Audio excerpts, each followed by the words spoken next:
7 Porque este Melquisedec, rey de Salem, sacerdote del Dios Altísimo, que salió a recibir a Abraham que volvía de la derrota de los reyes, y le bendijo. 2 A quien asimismo dio a Abraham los diezmos de todo, cuyo nombre significa primeramente Rey de Justicia, y también Rey de Salem, esto es, Rey de Paz. 3 Sin padre, sin madre, sin genealogía, que ni tiene principio de días, ni fin de vida, sino hecho semejante al Hijo de Dios, permanece sacerdote para siempre. 4 Considerad, pues, cuán grande era este, a quien aún Abraham el patriarca dio diezmos del botín. 5 Ciertamente los que de entre los hijos de Leví reciben el sacerdocio, tienen mandamiento de tomar del pueblo los diezmos según la ley, es decir, de sus hermanos, aunque estos también hayan salido de los lomos de Abraham. 6 Pero aquel cuya genealogía no es contada de entre ellos, tomó de Abraham los diezmos, y bendijo al que tenía las promesas. 7 Y sin discusión alguna, el menor es bendecido por el mayor. 8 Y aquí ciertamente reciben los diezmos hombres mortales, pero allí, uno de quien se da testimonio de que vive. 9 Y por decirlo así, en Abraham pagó el diezmo también Leví, que recibe los diezmos. 10 Porque aún estaba en los lomos de su padre cuando Melquisedec le salió al encuentro. 11 Si, pues, la perfección fuera por el sacerdocio levítico, porque bajo él recibió el pueblo la ley, ¿qué necesidad habría aún de que se levantase otro sacerdote, según el orden de Melquisedec, y que no fuese llamado según el orden de Aarón? 12 Porque cambiado el sacerdocio, necesario es que haya también cambio de ley. 13 Y aquel de quien se dice esto, es de otra tribu, de la cual nadie sirvió al altar. 14 Porque manifiesto es que nuestro Señor vino de la tribu de Judá, de la cual nada habló Moisés tocante al sacerdocio. 15 Y esto es aún más manifiesto, si a semejanza de Melquisedec se levanta un sacerdote distinto. 16 No constituido conforme a la ley del mandamiento acerca de la descendencia, sino según el poder de una vida indestructible. 17 Pues se da testimonio de él. Tú eres sacerdote para siempre, según el orden de Melquisedec. 18 Queda, pues, abrogado el mandamiento anterior a causa de su debilidad e ineficacia. 19 Pues nada perfeccionó la ley, y de la introducción de una mejor esperanza, por la cual nos acercamos a Dios. 20 Y esto no fue hecho sin juramento. 21 Porque los otros ciertamente sin juramento fueron hechos sacerdotes, pero este, con el juramento del que le dijo, juró el Señor, y no se arrepentirá. Tú eres sacerdote para siempre, según el orden de Melquisedec. 22 Por tanto, Jesús es hecho fiador de un mejor pacto. 23 Y los otros sacerdotes llegaron a ser muchos, debido a que por la muerte no podían continuar. 24 Mas este, por cuanto permanece para siempre, tiene un sacerdocio inmutable. 25 Por lo cual puede también salvar perpetuamente a los que por él se acercan a Dios, viviendo siempre para interceder por ellos. 26 Porque tal sumo sacerdote nos convenía, santo, inocente, sin mancha, apartado de los pecadores, y hecho más sublime que los cielos. 27 Que no tiene necesidad cada día, como aquellos sumos sacerdotes, de ofrecer primero sacrificios por sus propios pecados, y luego por los del pueblo, porque esto lo hizo una vez para siempre, ofreciéndose a sí mismo. 28 Porque la ley constituye sumos sacerdotes a débiles hombres, pero la palabra del juramento, posterior a la ley, al Hijo, hecho perfecto para siempre. Además las enseñanzas de nuestro Señor el Cristo Samael aún peor resurrecto físicamente dadas en el Citis Sofía de Velado. El libro del Citis Sofía fue dictado por Jesucristo a sus apóstoles después de la resurrección, y contiene enseñanzas de su vida y obra capítulo 25. Y Jesús respondió a María diciéndole, bien dicho María, interrogas bien con tu excelente pregunta y arrojas luz en todas las cosas con segura precisión. Por tanto, desde ahora en adelante no te ocultaré nada, sino que te revelaré todas las cosas con seguridad y franqueza. Escucha pues, María, y vosotros discípulos, escuchad. Antes que yo proclamase a todos los arcontes de los aqueones, y a todos los regidores del destino y de la esfera, ellos estaban atados en sus ataduras y a sus esferas y a sus sellos, tal como Jehú, el supervisor de la luz, los había atado desde el principio. Y cada uno de ellos permanecía en su orden, y cada uno viajaba de acuerdo con su curso, tal como Jehú, el supervisor de la luz, lo había establecido. Jehú, el nombre profundamente sagrado, se relaciona con la luz y la clarividencia. Escrito está, que Jesús, el gran Kabir, entonó un dulce cántico en loor del gran nombre. Escrito está, que pronunció el nombre profundamente sagrado Jehú, y les sopló en los ojos diciendo, ya sois clarividentes. Incuestionablemente, Jehú es palabra mántrica o clave mágica relacionada con la clarividencia. Esta palabra Jehú figura en la misa gnóstica. La venida de Melquisedec. Y cuando llegó el momento del número de Melquisedec, el gran receptor de luz, este fue en medio de los eones y de los arcontes, quienes están confinados a la esfera y al destino, y arrebató la purificación de la luz de todos los regidores, y los eones y de todos los arcontes del destino y de aquellos de la esfera, pues él inspiraba lo que los ponía en agitación, y puso en movimiento al apresurador, que está por encima de ellos, y los hizo girar en círculos velozmente y él, el apresurador, arrebató el poder que había en ellos y el aliento de sus bocas, y las lágrimas de sus ojos y el sudor de sus cuerpos. Melquisedec es el genio planetario de la tierra sobre el cual Jesús, el gran Kabir, dio testimonio. Melquisedec es el gran receptor de la luz cósmica. Melquisedec tiene cuerpo físico, es un hombre, o mejor dijéramos, un superhombre. Melquisedec vive en el reino de Agartí. El reino de Agartí se encuentra en las cavernas subterráneas de la tierra. La tierra es hueca, y toda una red de cavernas constituye Agartí. En Agartí vive el genio de la tierra con un grupo de sobrevivientes de Lemuria y Atlántida. Los Goros, poderosos señores de la vida y la muerte, trabajan con Melquisedec. Toda la antigua sabiduría de los siglos ha sido registrada en piedras dentro del reino de Agartí. Cuando Abraham volvía de la derrota de los reyes de Sodoma y Gomorra, contra los cuales había peleado, encontró a Melquisedec. Entonces, Melquisedec vivía en una fortaleza ubicada en aquel lugar, donde más tarde fuera levantada Jerusalén, la ciudad querida de los profetas. Abraham dio a Melquisedec sus diezmos y primicias tal como lo manda la ley. Melquisedec tiene cuerpo físico inmortal. Se ha dicho que Melquisedec y su gente, Abraham y la suya, celebraron en aquella ocasión la santa unción gnóstica con el partimiento del pan y del vino. Fue entonces cuando Melquisedec entregó a Abraham el santo grial. Dicho cáliz fue, mucho más tarde en el tiempo, llevado por la reina de Saba a Salomón rey.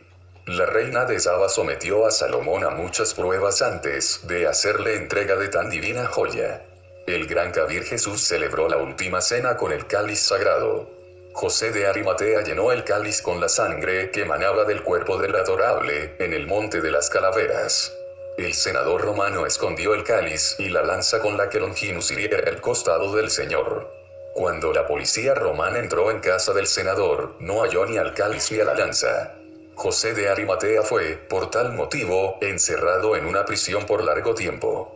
Después de haber salido de la cárcel, José de Arimatea recogió las sagradas reliquias y se fue a Roma. Desgraciadamente, allí encontró la persecución de Nerón contra los gnósticos cristianos. Viajó por el Mediterráneo, y una noche, en sueños, fue visitado por un ángel, quien le dijo, ese cáliz tiene un gran poder porque en él se halla contenida la sangre del Redentor del mundo. Guárdalo allá. Entonces le mostró el templo de Montserrat, en España, Cataluña. José de Arimatea ocultó el cáliz y la lanza en ese templo. En el castillo del Grial, en el Montsalvat trascendente, se encuentran pues, el santo Grial y la lanza de Longinus, el centurión romano. No está de más afirmar en forma enfática que el templo del Grial se halla en estado de quinas. El cáliz simboliza al Yoni femenino y la lanza alegoriza al Falus de los misterios griegos. En el cáliz y la lanza se hallan ocultos los misterios del Lingam Yoni. El camino que conduce a la autorrealización íntima del ser es absolutamente sexual. Melquisedec, en medio de los eones y de los regidores, arrebata siempre lo que tiene que arrebatar, para bien de la humanidad doliente. En forma constante, el genio de la tierra atrapa continuamente la luz purificadora, la absorbe, la atrae a nuestro mundo tierra para auxiliar a las almas. No debemos olvidar que los eones y arcontes están confinados a la esfera y al destino. Es posible, en lo individual, mediante el perdón y las negociaciones, arreglar los asuntos de la ley con los regidores y los aeones del destino y la esfera. Esto es lo que significa arrebatar la purificación de luz de todos los aeones y arcontes de todos los jerarcas del destino y de aquellos de la esfera. Así se dice, que Melquisedec arrebató el poder que había en ellos, y el aliento de sus bocas y las lágrimas de sus ojos y el sudor de sus cuerpos. Melquisedec, en nosotros y por nosotros, como Señor de esta morada planetaria en que vivimos, pone en movimiento al apresurador, que está por encima de ellos, y lo hace girar en círculos, velozmente. Esto quiere decir que acelerar nuestra autorrealización íntima es siempre posible a base de trabajos conscientes, padecimientos voluntarios, negociaciones y perdón. Melquisedec responde por todas las almas de la tierra. Jesús, el gran Kabir, es sacerdote por siempre, según el orden de Melquisedec. Porque este Melquisedec, rey de Salem, sacerdote del Dios Altísimo, que salió a recibir a Abraham que volvía de la derrota de los reyes, y le bendijo. A quien asimismo dio a Abraham los diezmos de todo, cuyo nombre significa primeramente Rey de Justicia, y también Rey de Salem, esto es, Rey de Paz. Sin padre terrenal, sin madre terrenal, sin genealogía, que ni tiene principio de días, ni fin de vida, sino hechos semejantes al Hijo de Dios, permanece sacerdote para siempre. Hebreos 7. Del moldeado de las almas de los hombres. Inicio de los rollos de Melquisedec, libro La historia de un vaso. Un relato escrito por Abraham. Este relato del vaso cáliz santo fue escrito directamente por Abraham, habiendo recibido el mandamiento de Jehová. Escribe en un rollo los acontecimientos que dieron origen a la historia que se conoce como la historia de un vaso, que narra los hechos que enmarcaron la gran liberación que el Señor efectuó por medio de Abraham, sus pastores y aliados. Véase Crono 1, 2 y 3, capítulo 1. Abraham es informado de la batalla en la cual Lot y muchos son llevados cautivos. Abraham recibe mandamientos del Eterno a fin de efectuar la gran liberación, esto es, convocar y preparar a sus pastores, y preparar un vaso con características especiales. Una estaba descansando bajo la sombra del roble de Mambré junto a mi tienda, cuando vi llegar apresuradamente a uno de los siervos de mi sobrino Lot. Casi sin aliento, él comenzó a relatarme sobre la tragedia. Hubo el día anterior una batalla entre las ciudades de la planicie, implicando a 4 reyes contra 5. Como resultado, Sodoma fue derrotada y muchos de sus habitantes llevados cautivos, entre ellos mi sobrino Lot. La noticia me dejó muy afligido, pues al mismo tiempo en que sentía que era preciso salir en su ayuda, me veía fragilizado, sin ninguna condición. Siempre fui un hombre pacífico y detesto a aquellos que derraman sangre. Tengo muchos siervos, pero pocos saben manejar espadas y lanzas, pues desde la infancia han sido entrenados como pastores.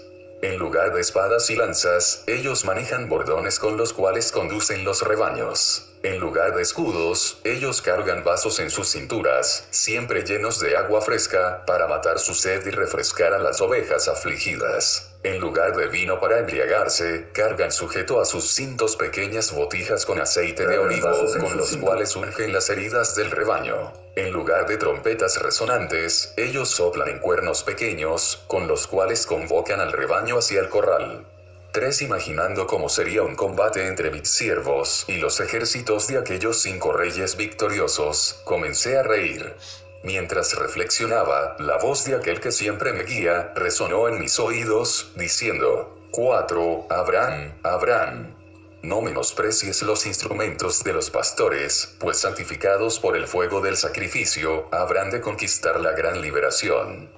5. El Eterno comenzó a darme órdenes, haciéndome avanzar por la fe, sin saber cómo tal liberación habría de realizarse. 6. El primer paso fue la convocación de todos los pastores que, dejando a sus rebaños, se dirigieron al roble de Mambré, trayendo sus instrumentos pastorales. Eran en total 600 pastores. 7. Ordené que vaciaran los jarros, colocando en ellos el aceite de la botija. 8. Después de cumplir ellos esta orden, pedí que tomara cada uno la lana de una oveja, mezclándola con el aceite de los jarros. 9. Después de estas cosas, Jehová me mandó tomar un vaso grande de barro, llenándolo hasta la mitad con el aceite de olivo.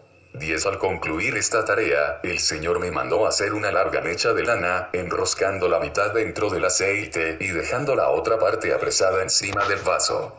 11 Después de estas cosas, Jehová me ordenó encender la mecha, con el fuego del altar. Al aproximarme al fuego sagrado que todavía ardía sobre el sacrificio de la mañana, una pequeña flama saltó hacia la mecha, y poco a poco se fue alimentando del aceite, hasta convertirse en una llamarada que podía ser vista de lejos. Capítulo 2 Abraham lleva el vaso sobre sus hombros. Sufrimientos y pruebas en su jornada. Muchos no soportan la vergüenza y abandonan a Abraham. Incredulidad de Sara. Uno con el vaso en los hombros, inicié una caminata rumbo a las ciudades de la planicie, siendo acompañado por los pastores. Luego comenzaron a surgir escarnecedores que, al verme con aquel vaso incandescente en pleno día, comenzaron a decir que yo estaba loco. Al esparcirse esta noticia, muchos vinieron a mi encuentro, trayendo consejos para que yo abandonara aquel vaso, que sería capaz de destruir toda mi reputación y dignidad delante de todos ellos. 2 Cuando yo les hablé sobre los ejércitos, y sobre mi misión conjunta con los pastores, ellos concluyeron que de hecho yo estaba loco. Intentaron tirarme el vaso por la fuerza, mas aferrándome a él, impedí que lo tiraran de mí.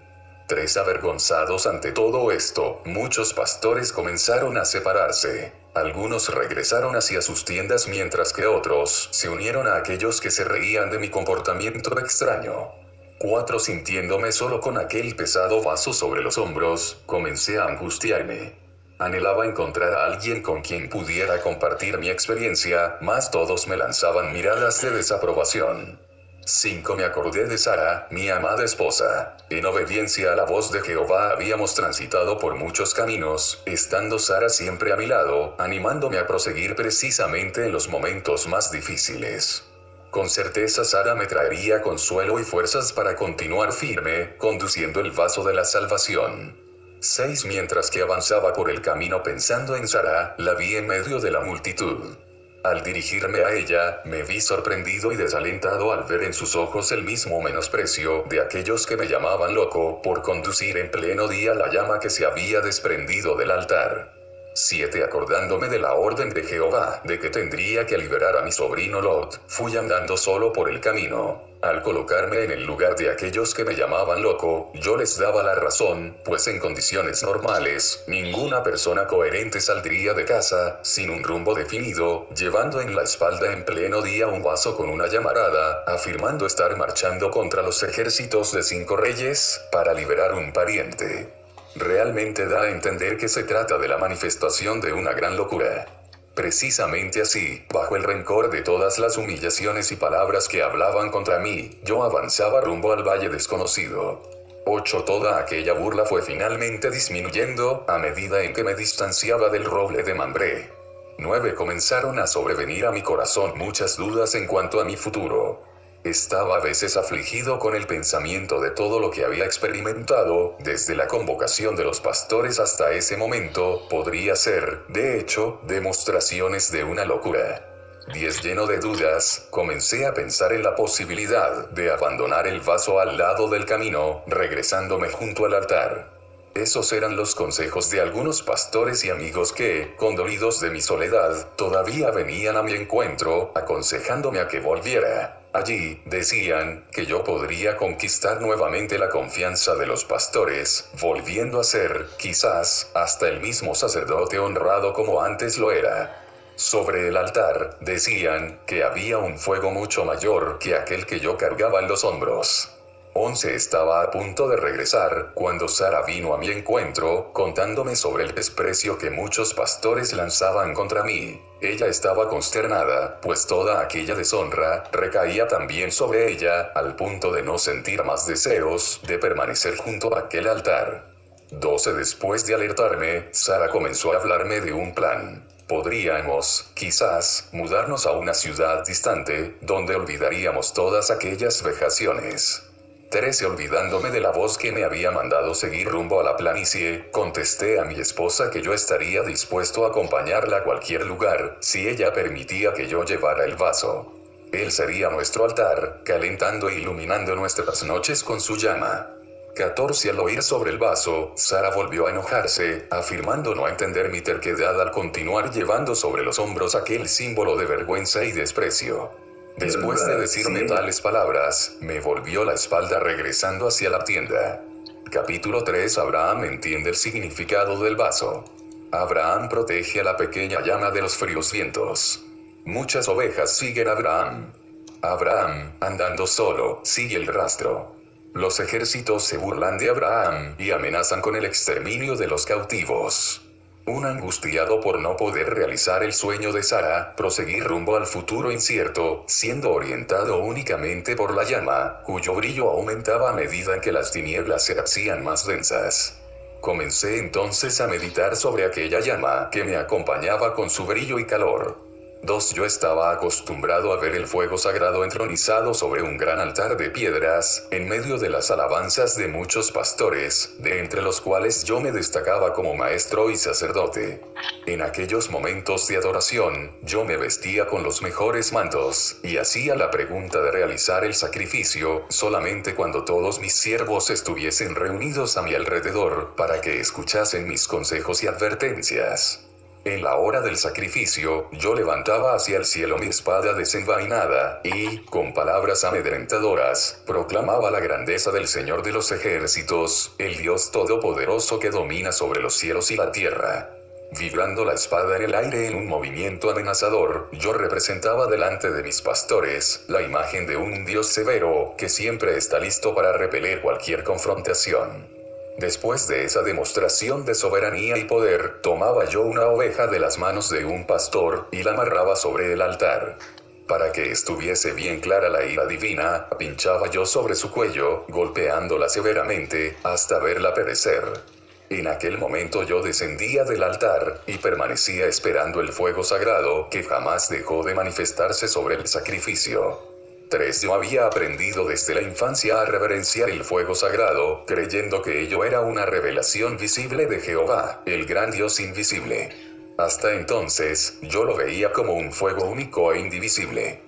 Ahora, al transportar en un humilde jarro la llama que se había desprendido del altar, mis pensamientos se agitaban con el surgimiento de un nuevo concepto sobre el Creador. El concepto de un Dios sufridor que es capaz de desprenderse del gran Jehová, representado por el fuego sagrado, para acompañar al pecador en su jornada.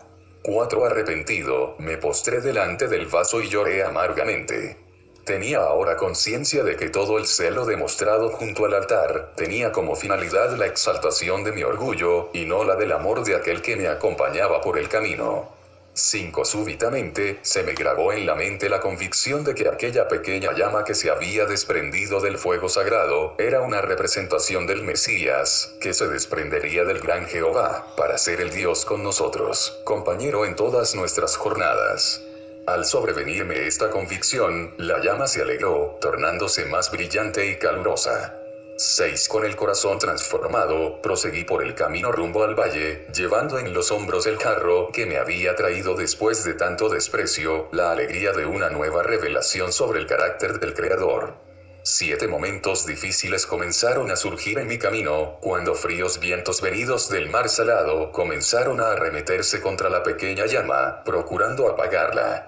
Yo la amparaba con mi cuerpo, andando muchas veces de lado e igualmente de espalda, mas siempre avanzando rumbo al valle. 8. Al romper la luz del día, me encontré a un paso de la planicie. Comencé a encontrar por el camino muchos rebaños, que eran conducidos por rudos pastores. A medida en que avanzaba entre ellos, surgían tumultos y confusiones, pues muchas ovejas y cabras se asustaban con mi vaso ardiente, dispersándose por todas partes. Esto hizo que la mayoría de los pastores estuviesen irritados contra mi presencia en su medio. 9. Sabiendo que no podría permanecer retenido en ese valle, proseguí de frente rumbo a Sodoma. Mientras que avanzaba, comenzó a suceder algo interesante. Muchas ovejas, tiernas y sumisas, comenzaron a acompañarme. Eran pocas al principio, pero poco a poco su número fue aumentando, hasta que comencé a caminar con dificultad, debido al gran número de ovejas que me seguían. A lo lejos yo podía ver a los pastores, enfurecidos, por la pérdida de sus ovejas más bonitas. 10. Al llegar a la ciudad de Sodoma, la encontré vacía y devastada. Siguiendo los rastros dejados por los ejércitos y por la multitud de cautivos, fui aproximándome cada vez más al blanco de mi misión. Al llegar a la campiña de Dan, pude avistar a lo lejos el gran campamento de los soldados, al pie de una colina. Sin prisa, me encaminé hacia allá, conduciendo a mi nuevo rebaño. 11 Desde lo alto del monte, pude observar el campamento en toda su extensión.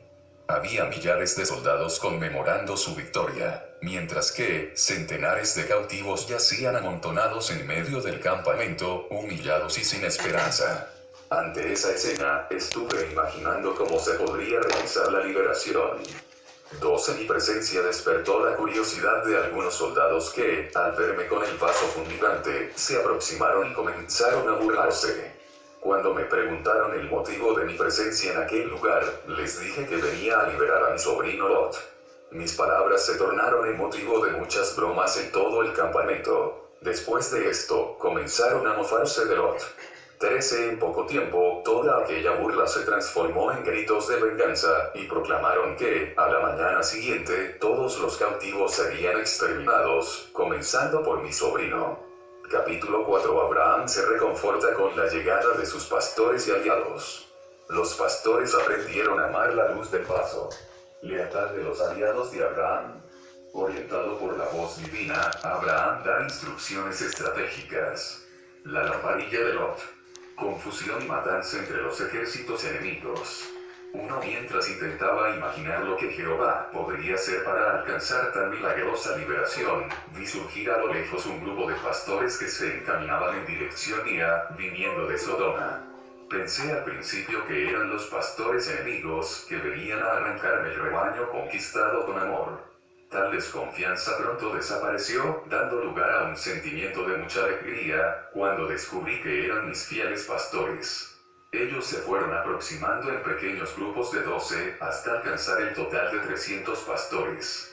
Al mirar hacia ellos, pude notar en sus semblantes las señales de una gran lucha espiritual que tuvieron que enfrentar, para estar de mi lado. Me contaron acerca de la experiencia de muchos compañeros que, desanimados, habían lanzado el aceite y la lana fuera de sus vasos, regresándose hacia sus tiendas. Me hablaron de cómo, en aquella noche anterior, habían aprendido a amar la luz de mi vaso, que para ellos se convirtió como en una estrella guía. 2 Me alegraba con la presencia de mis humildes pastores, cuando llegaron en dirección nuestra Ner, Escol y Manre, acompañados por 15 hombres armados. Eran fieles amigos que, conociendo los peligros que enfrentaríamos en aquel valle, vinieron en nuestra ayuda. Para que no aplazáramos el plan divino, les pedí que permanecieran escondidos hasta el amanecer, cuando recibirían orientaciones sobre cómo participar en la misión. 3 Comencé a orientar a los pastores, siguiendo las instrucciones de la voz divina que me sonaba desde dentro de la llana. La primera tarea de los pastores sería cuidar del rebaño hasta el anochecer. 4 Al volver, ordené que amarraran las madejas de lana empapadas en aceite, en la punta de sus bordones, colocándolos dentro de los vasos que deberían mantenerse suspendidos, boca abajo.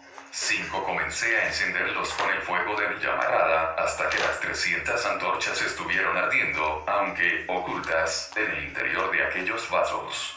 6 Ordené a 40 de mis valerosos pastores que, en el momento indicado por una señal que sería dada, deberían avanzar silenciosos hacia el centro del campamento, circundando a todos los cautivos que yacían amontonados en medio del campamento de las tropas. Al mismo tiempo, los 260 pastores restantes deberían rodear todo el campamento, esperando la señal de romper los vasos con los cuernos. 7 Orientado por la voz de la llama, les indiqué las señales. Cuando la última antorcha se apagase en el campamento, deberían estar atentos, pues una pequeña lamparilla sería encendida por uno de los cautivos. Tan pronto como la lamparilla comenzase a arder, deberían correr cada uno hacia su puesto, evitando cualquier ruido, para no ser descubiertos. 8 La señal para ellos de quebrar los vasos con los cuernos, levantando muy en alto la antorcha, sería el apagar de la lamparilla. 9 Después de esas orientaciones, los 260 pastores, ocultos por las sombras de la noche, se esparcieron por el valle, y estaban esperando el momento de colocarse alrededor del campamento. Mientras tanto, los 40 se colocaron próximos a un pasaje más vulnerable, a través del cual habrían de alcanzar a los cautivos. 10 era ya alta noche cuando la antorcha del último soldado se apagó, sobreviniendo una completa oscuridad y silencio sobre el campamento de las tropas. 11 entre los cautivos, había un hombre en aquella noche que vivía la mayor angustia de su vida.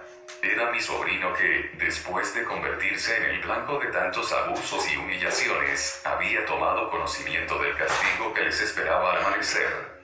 12 en aquella noche, Lot tenía sus pensamientos vueltos hacia su tío. Se acordaba con arrepentimiento del momento en que me había dejado junto al roble de Mambré, mudándose hacia las campiñas de Sodoma. En su desesperación, sintió deseo de volver a ver mi faz y de pedirme perdón por haberse apartado de mí. Justamente en aquel momento, Lot fue atraído por el brillo de una antorcha que ardía sobre la colina. Al mirar el brillo, imaginó estar teniendo una visión, pues ello mismo le revelaba la faz de su querido tío. 13 Queriendo mostrarme su rostro, Lot palpó en medio de las tinieblas hasta encontrar una pequeña lamparilla que había traído en su alforja. Frustrado, percibió que no había en ella nada de aceite. Concluyó que aquella lámpara apagada y seca era un símbolo de su vida vacía y sin fe. 14 Sin desviar los ojos de mi rostro iluminado por la llama del vaso, en un desesperado gesto de fe, Lot palpó la mecha de su lamparilla, descubriendo que había en ella un residuo de aceite. Curvándose, comenzó a herir las piedras del fuego, hasta que una chispa saltó hacia la mecha. Sin saberlo, Lot estaba comandando con sus gestos los pasos para una gran liberación. 15 Los 300 pastores, al ver el tenue brillo de la lamparilla, se encaminaron rápidamente hacia sus puestos, y permanecieron aguardando el apagar de la pequeña llama. 16 Desde el momento en que Lot se levantó con su diminuta llama, yo estaba mirando hacia sus ojos que miraban los míos. Vi que su faz traía señales de inenarrable angustia y malos tratos. Asimismo, pude leer en sus ojos azules, que la esperanza y la fe todavía no le habían abandonado. 17 El pequeño fuego de la lamparilla de Lot, con todo, no resistiría por mucho tiempo. Era necesario que se apagase, para señalizar la gran victoria. 18 Cuando la oscuridad volvió a cubrir la faz de Lot, mis 300 pastores arremetieron sus cuernos contra los vasos, que mantenían ocultas las antorchas ardiendo. Un gran ruido, como de caballería en combate, resonó por todas partes, mientras que las antorchas eran suspendidas. Los 300 cuernos utilizados hasta entonces para conducir el rebaño, sonaban ahora como trompetas de conquistadores. 19 Todo el campamento se despertó de un solo brinco, y, sin saber cómo escapar de tan terrible embestida que partía de afuera y de adentro, los soldados comenzaron a luchar entre sí mismos, mientras que mis pastores permanecían en sus puestos, haciendo sonar los cuernos. 20 Los cautivos estuvieron muy espantados al principio, mas poco a poco fueron tomando conciencia de la gran liberación que estaba operándose en su favor. 21 Cuando amaneció, se reveló ante nuestros ojos un escenario de completa destrucción. Todo el pueblo estaba cubierto por millares de cuerpos rasgados por sus propias espadas y lanzas. Solamente unos pocos consiguieron huir de aquel campamento de muerte, mas fueron perseguidos por mis 18 aliados que estaban armados, siendo alcanzados en Obá, que está a la izquierda de Damasco. Mientras tanto, los cautivos, ahora liberados, recuperaban todas las riquezas de que habían sido saqueados por los enemigos. Capítulo 5 La gran liberación representa la liberación de Israel en los últimos días. Abraham descubre que la gran liberación se concretizó en Rosh Hashanah. Abraham predica la fe en el Mesías a los cautivos liberados, invitándoles a purificarse en agua. Solo 3 lo aceptan. Bien, hermanos y hermanas, allí tenemos el libro de Melquisedec, encontrado ya en Qumran, una información trascendental acerca de cómo se hizo ese reinado de Melquisedec, que tuvo su padre físico, su madre física, de acuerdo a cómo nos narra pues los documentos, y eso es aquellas historias tan impresionantes de Abraham y esa fe sobrenatural que va teniendo en Dios. Hermanos y hermanas, revisemos la Biblia, que consta, la Biblia de Guillaume, de unos 600 libros aproximadamente, Allí entrad en iquevamos.es.tl y tenéis la Biblia en audio. Alabemos a Dios, hermanos y hermanas.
Al inhalar expandimos el abdomen y al exhalar contraemos.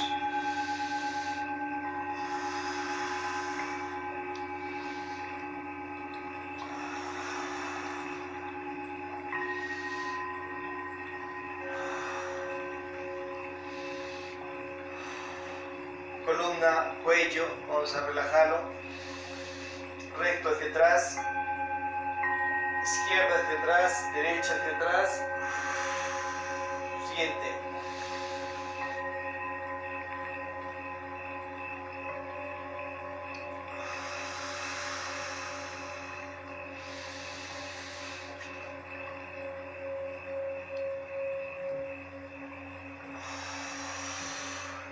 Bien, activa tu Tai Chi, tu energía Chi, esa energía protónica, neutrónica, electrónica en vuestro cuerpo. Inhalamos.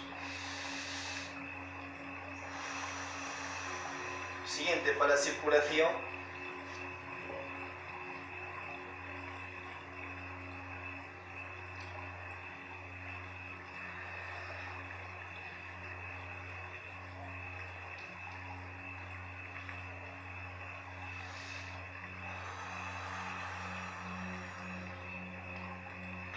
Doblamos un poco las rodillas.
Magnetizamos la zona tirbar para dejar la pensadera. Tirbar.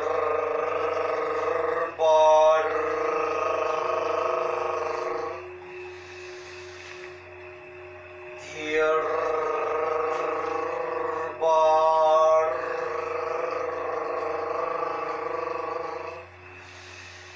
Tirbar.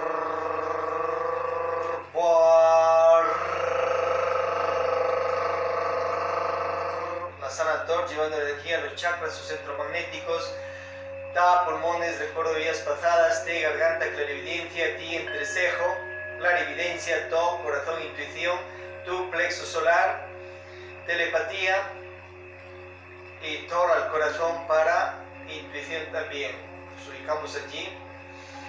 Esta asana da voluntad, telema. Ta.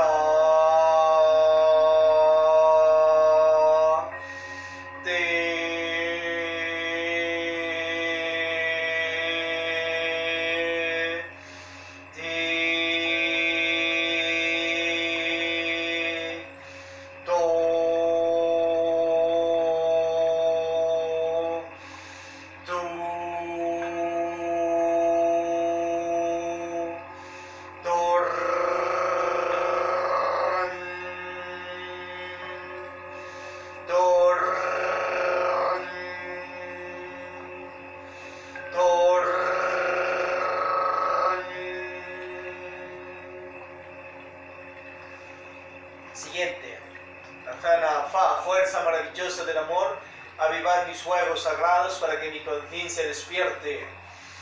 Fa, Fe, Fe,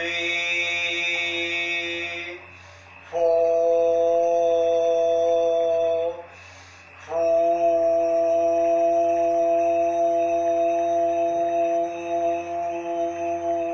Fuerza maravillosa del amor, avivar mis fuegos sagrados para que mi conciencia despierte. Fa, Fe, Fe, Fo, Fu.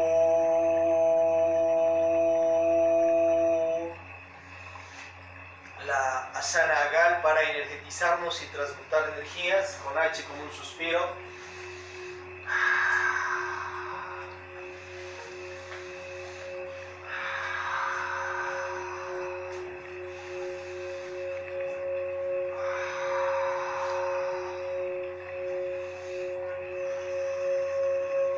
La asana Isis para adorar a las energías virginales.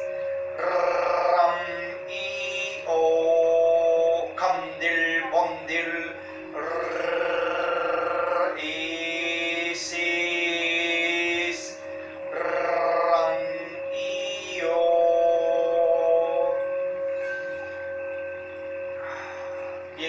hermanos y hermanas, vamos a hacer la teurgia y la irradiación de la fuerza maravillosa del amor a la humanidad.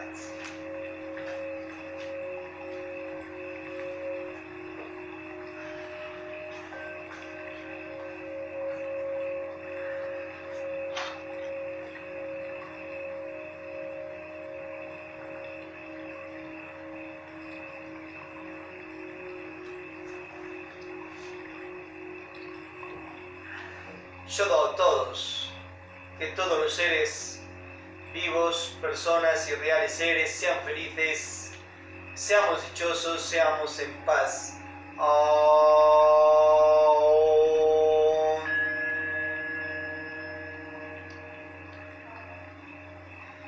Que el poder del Cristo sí nos proteja, ilumine y guíe. Oh real ser, dirígete en estos instantes ante el arcángel Samuel Ampeor, Lakshmi, Daimon Jesucristo, hombres Cristos, dioses, resurrectos, reencarnados, inmortales.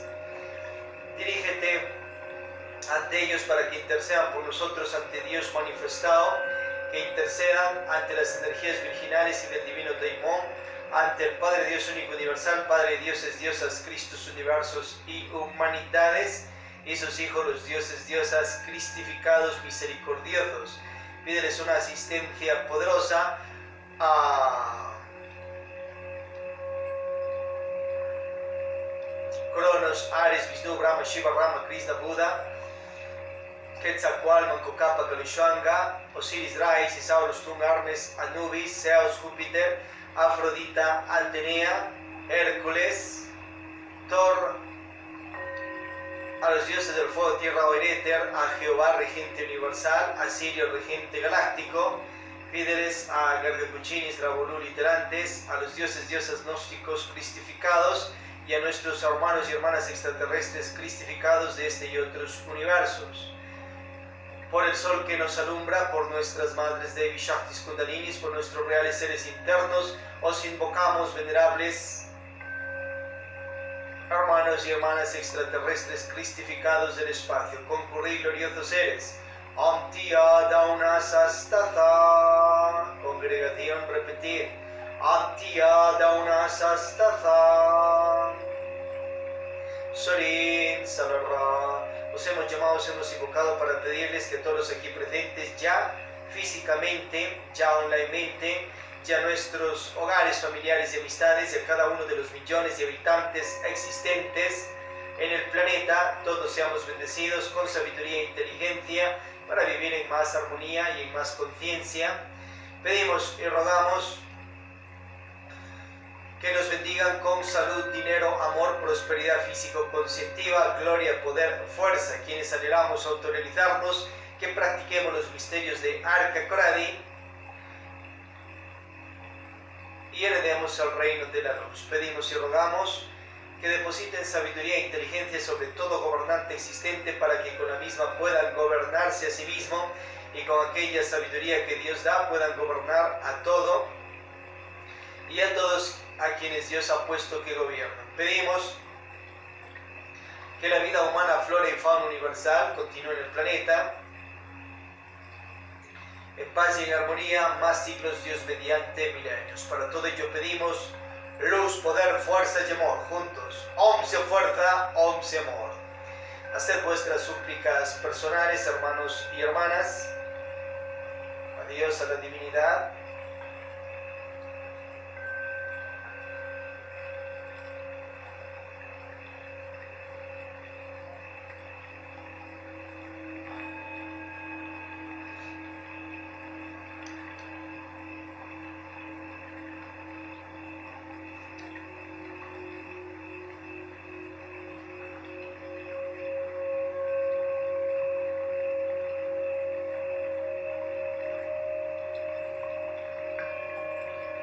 Y seguimos.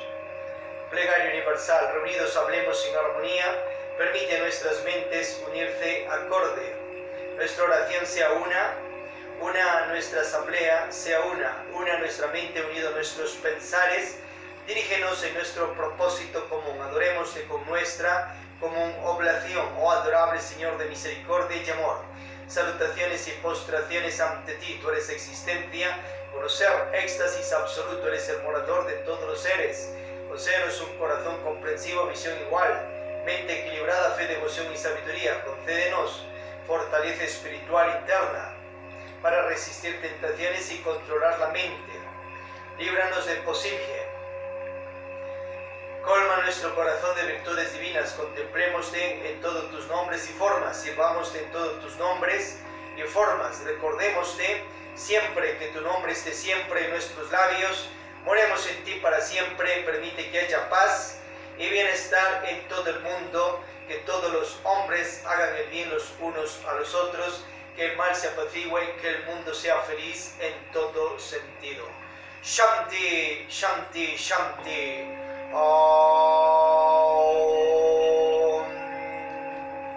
Hagamos la zana sin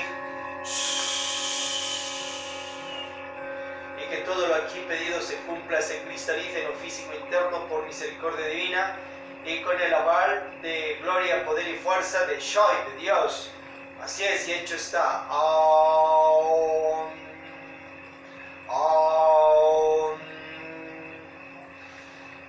Acordaos, hermanos y hermanas, que de la Iglesia Gnóstica Cristiana Samariana Rosa Cruz de Ecúmenes de la Resurrección emergen 8 religiones para ti, conciencia de la humanidad, y a su vez sus primeras, segundas, terceras cámaras, cuarto, quinto, sexto, séptimo nivel.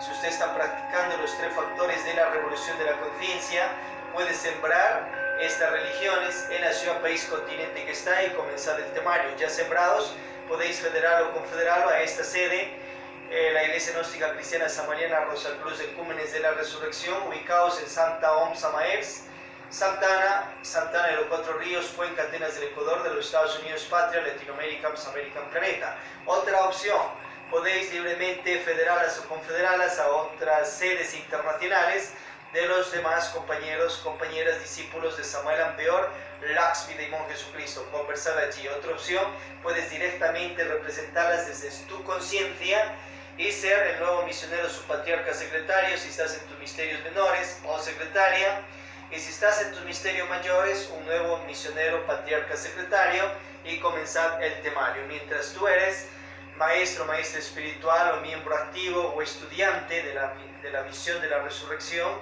y has fundado tu sede, libremente puedes asistir a la demás gnosis universal existente en el planeta, a todas las religiones existentes que quieras asistir. Puedes ir a la gnosis, el conocer saber de los mormones, testigos de Jehová, la gnosis de la católica ortodoxa, el saber, conocer, inteligencia de la católica romana, Tao, Zen, etc. Puedes ir al partido político que quieras, orden de ciencia, arte, filosofía, mística que anhele, o a su vez puede fundar puede fundar otras iglesias y normalmente representar las iglesias gnósticas de la resurrección de la gnosis samariana. Si anhelas, obviamente, y eres sacerdote, misionero, ungido, ungida, libremente puedes ir a las demás gnósticas de los compañeros discípulos de Samuel Ampeor, Laxmi de Mon Jesucristo, asista a primeras cámaras allá también, participe de segundas, terceras cámaras, converse allí, gánese grados o cargos de ungido, de clérigo, o puede ganarse esos cargos también en las demás religiones del planeta, y normalmente oficiar en los altares de la misión solar instruccional de la resurrección y ser parte de primeras, segundas, terceras cámaras, cuarto, quinto, sexto, séptimo nivel. Estás trabajando para la misma fuerza, el mismo patrón y energía que es Dios, y buscando el desarrollo de la conciencia de la humanidad. Llevad las buenas nuevas de la resurrección, obviamente. A su vez, si anhelas, puedes integrarte a la gnosis poliética en esta sede o en otras, o además a la gnosis académica cultural, el Ajiacamo, gnóstico, y órdenes de ufología o antropología. Desde el monasterio Laxmi de Moncherusher de la ciudad de Cuenca, Atenas del Ecuador, Planeta, para usted conciencia de la humanidad. Atentamente, Sucherta, misionero, instructor, maestro o teacher de esta clase evangélica. Pasible trial, hermanos y hermanas.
cielo.